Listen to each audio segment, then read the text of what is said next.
Hi, everybody. Welcome to Dan on Sports.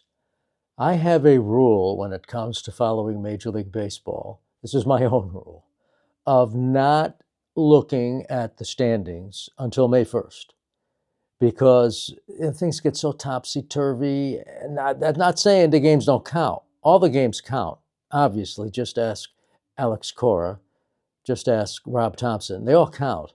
But, I mean, things just are out of whack the first month of the season or the first 5 weeks of the season. So I have a habit. Now, my favorite team, obviously, I kind of keep a closer look as to where that team is in the standings. But for the most part, I don't look at the standings until May 1st. So now we're what? A week into May. I'm looking at the standings. I'm seeing stuff I've never seen before. You've got one division. Every team has a winning record. You have another division in the American League. Every team has a losing record. You can't make this up. And we're near the quarter pole of the season. That's why you begin to follow trends at this juncture. You're near the quarter pole of the season, and the American League Central, every team has a losing record. I'm putting this together on Wednesday afternoon, May 6th. Maybe one of the teams gets to 500 by the time you watch this tomorrow, or it's Thursday morning, because I will be releasing it on Thursday morning. But that's my point. My point is, things out of whack. Then you've got the National League Central. The last place team has a winning record. So it's topsy-turvy. The American League has 3 teams with a winning record. 3 teams, and 2 are in the American League East. The Yankees have the best record in the American League, and Tampa Bay is sticking right with them. I mean, let's take a look here. Let me go to the standings here. Yankees, and this is before their game against the Texas Rangers last night, 25-11. And Tampa Bay is sticking right with the Yankees at 23-12, just a game and a half out. I mean, we're near the quarter pole of the season. So that's why you can start taking a look. But look at the Blue Jays. As of this recording, 9 games out. They're the defending American League champions. They hung with the Yankees last year.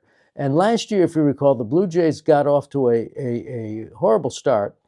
I think they got as far as 7 games back. Then they turned it around, and the rest is history. The Orioles, big disappointment. I picked the Orioles to make the playoffs. That doesn't mean they can't make the playoffs, because if you look at the wild card standings, the Orioles are 2 games out. The Red Sox in the wild card standings are 2 games out, and they're in last place in the American League East. That's where the wild card saves a lot of these teams. And you ask, well, why did they fire Alex Cora? Yeah, why did they fire Alex Cora? Because if you look at the Red Sox, I mean, they're just, 2.5 games out? Let's see the wild card. 2.5, Red Sox, wild card. 2 games out. The Angels, they're 3.5 games out. The Angels have the worst record in the American League. They're 2.5 games out of a wild card spot. That's what I mean about how everything is tops. And one of the big reasons I don't look at the standings until May 1st. But look at this American League Central. Every team has a losing record. And American League West, every team but one has a losing record. The Athletics, and as of this recording, they're a game over 500. National League East, Braves running away with it. Running away with it. I didn't have the Braves running away with it. I didn't. I had them making playoffs. I didn't think they would be. I had the Phillies winning the National League East. National League Central, Cubs, but the Cardinals. I mean, who thought the Cardinals would be hanging right in there? And again, there's a long way to go. Things are going to change for the Yankees and the Braves. At some point, these teams are going to have losing streaks.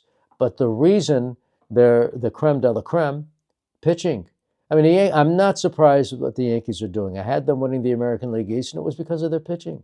And that was with starting the season without Rodon and without Cole and without Volpe, who's now playing in the minor leagues. And, well, Caballeros is doing a good job. You got to keep Volpe in the minor leagues.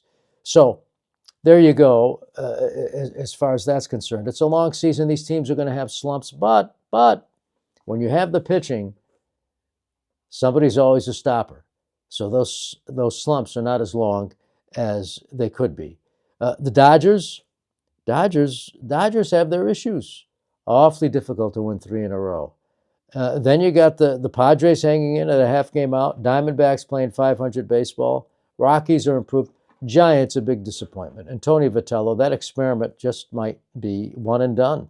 Going from college to managing a Major League Baseball team. Never played a professional game in his life. Never coached in the pros, organized baseball, and never managed. And he goes from being the highly regarded coach of the Tennessee Vols to managing the San Francisco Giants. Don't know how that clubhouse is, if they've taken to his rah-rah approach, or if he's adjusted to baseball's not a rah-rah game, not when you're playing baseball on a cold night in April. So we'll see. But and about my picks, I had the Yankees winning the East. They're leading the East. They have the best record in the American League. I had the Tigers winning the American League pennant this year. And now they're a mess. Tariq Skubal's undergoing surgery. Skubal, they're saying he's going to be out 2 months. He's got elbow chips. Figure 3 months, which, might work to their advantage. It might work to their advantage as far as the situation in regards to Skubal being just fresh, have a fresh arm come the playoffs, come the postseason when he finally rounds into shape, So you got that. You've got the Guardians are the Guardians. They're hanging in there. I had in the American League, I had the Yankees winning. I had the Tigers winning their division, and I had the Mariners winning their division, and they're just 2 games behind the Athletics. I had the Athletics, the Orioles, and the Blue Jays making the postseason as wildcard teams. Long way to go. I had the Phillies winning the National League East. I had the Cubs winning the Central, and I had the Dodgers winning the West. I had the Padres. I had the Pirates, and I had the Phillies. No, I take that back. I had the Pirates. That was my surprise pick. The Brewers and the Padres making the wild card. I didn't have the Braves making the wild card. So there you go. As I'm putting this together, a story breaking that the Houston Astros have contacted the Yankees about Anthony Volpe. And I'm here to tell you right now, if I'm the Yankees, if the offer is decent, I trade Volpe. Correa's down. He's out for the season after ruining his ankle during batting practice on Tuesday night. He's out for the year. He has to undergo surgery. So the Astros need a shortstop. Volpe's languishing in the minor leagues. If I'm the Yankees, if the offer is a good one, absolutely I consider trading Volpe. The Astros need a shortstop. Heck, the Mets need a shortstop. But that's not going to happen. Volpe's not going to go over to the Mets. But teams are reluctant to trade a first-round draft pick because it makes them look as if they've made a mistake. However, the Yankees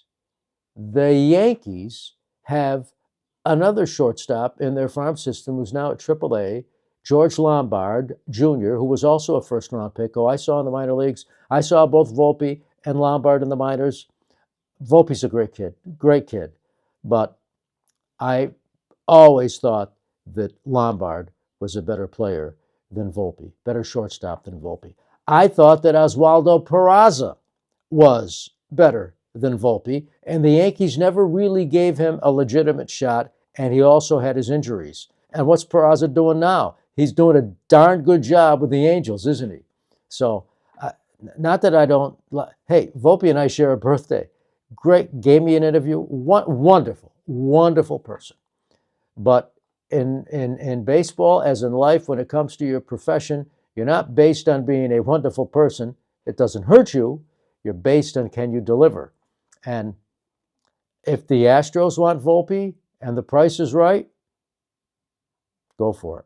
So there you have it anyway. Now, by the way, before I wrap this up, I didn't have the Mets or the Red Sox making the postseason this year. They're both in last place.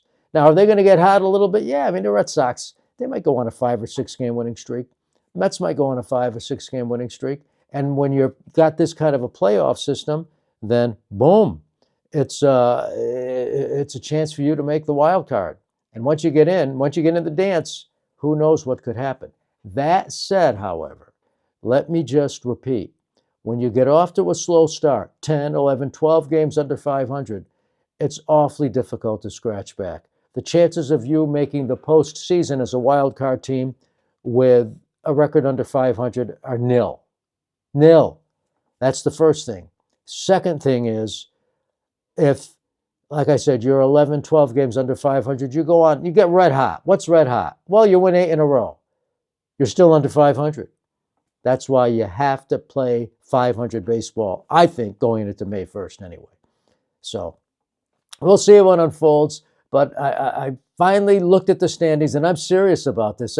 And when I was a kid, you know, I'd look at the standings from day one. Of course I would. But it's a different ball game now.